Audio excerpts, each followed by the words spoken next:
Good morning, Oak Park. I'm Ben. It's Monday, September 11th. Welcome to Homecoming Week. And I'm Roman. We hope you tune in every Monday during advisory for your cutting-edge news. This week's Spirit Days are out of this world. Today is Under the Stars, also known as PJ Day.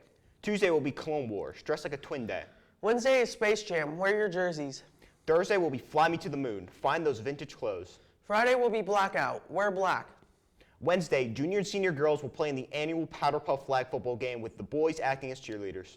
On Friday, classes will be short as lunches will happen during 4th block. At 12:30 p.m. on Friday, we will have our second all-school assembly for the year to celebrate homecoming. The homecoming king will be crowned at the assembly.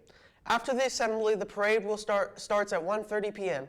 If you are in the parade, you will report there and follow the route. If you're not in the parade, students will gather in the front of the building to watch the parade start and go into their grade level locations inside the building until 2:40 p.m. With all this royalty, let's see who you can vote for this week. Candidates were announced in the library last week.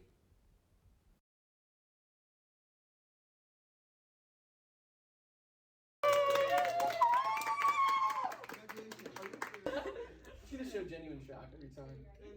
Yeah!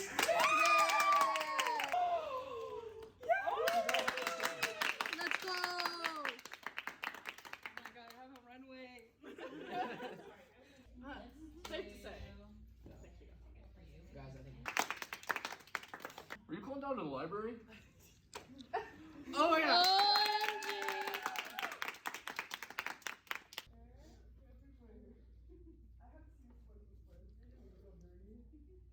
H-O-C-O, H-O-C-o. Yay! What's in there? Oh, okay. Wow.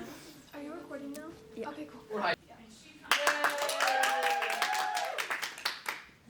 Yay!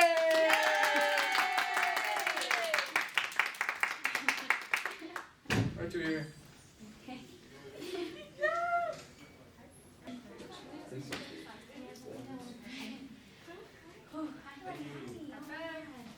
Yeah.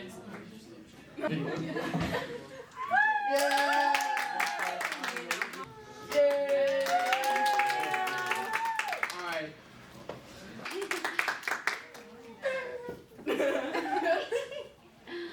Oh my god!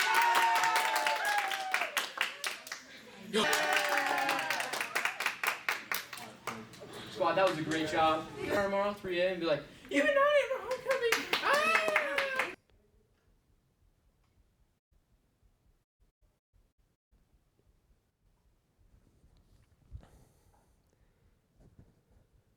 Congratulations to the 5 Queen and King candidates. Have a great week. That evening at 7 p.m. is the Northman kickoff in the homecoming varsity football game.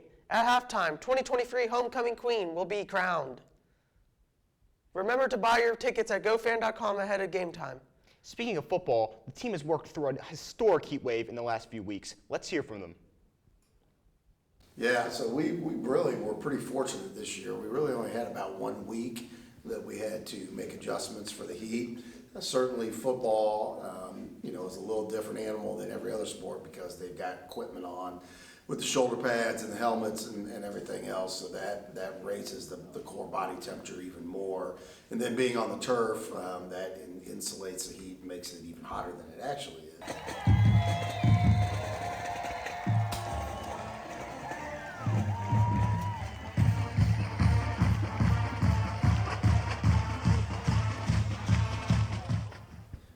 I'd say what makes football challenging is, for others and sometimes myself, the commitment issue.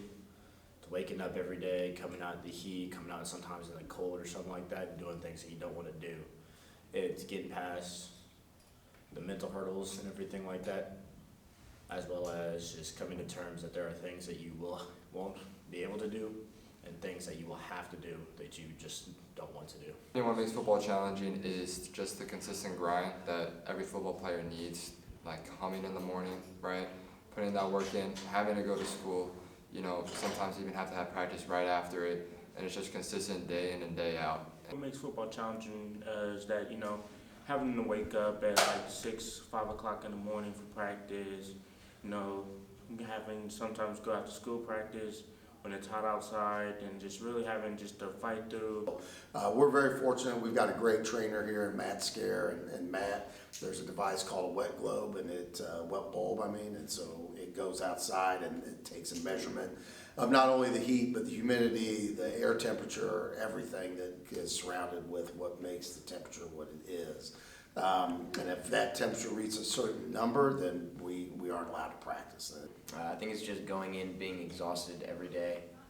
I think what makes football a challenging sport is all the hits you take from practice and games, and having to come back the next day, still give it your all. Having gone undefeated in the regular season, as well as potentially the postseason. Like, everybody's goal is always to end up with the ring on the finger. Us winning state. I mean, there's no other goal than that. I want the end of the season to look like us playing in December.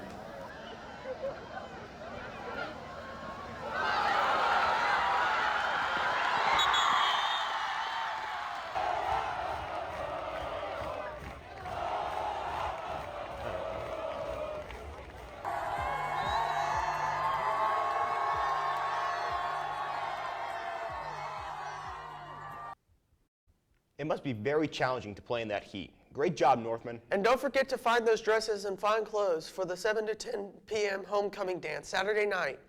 Dance tickets will be sold starting at 8 a.m. on September 11th and will be closed at 10 a.m. on September 15th. No tickets will be sold at the door. Each student will be allowed to purchase 2 tickets. There will be no refund on tickets. If you have low grades, attendance, or discipline issues, you will not be able to buy tickets or enter the dance until you have made a plan with your administrator.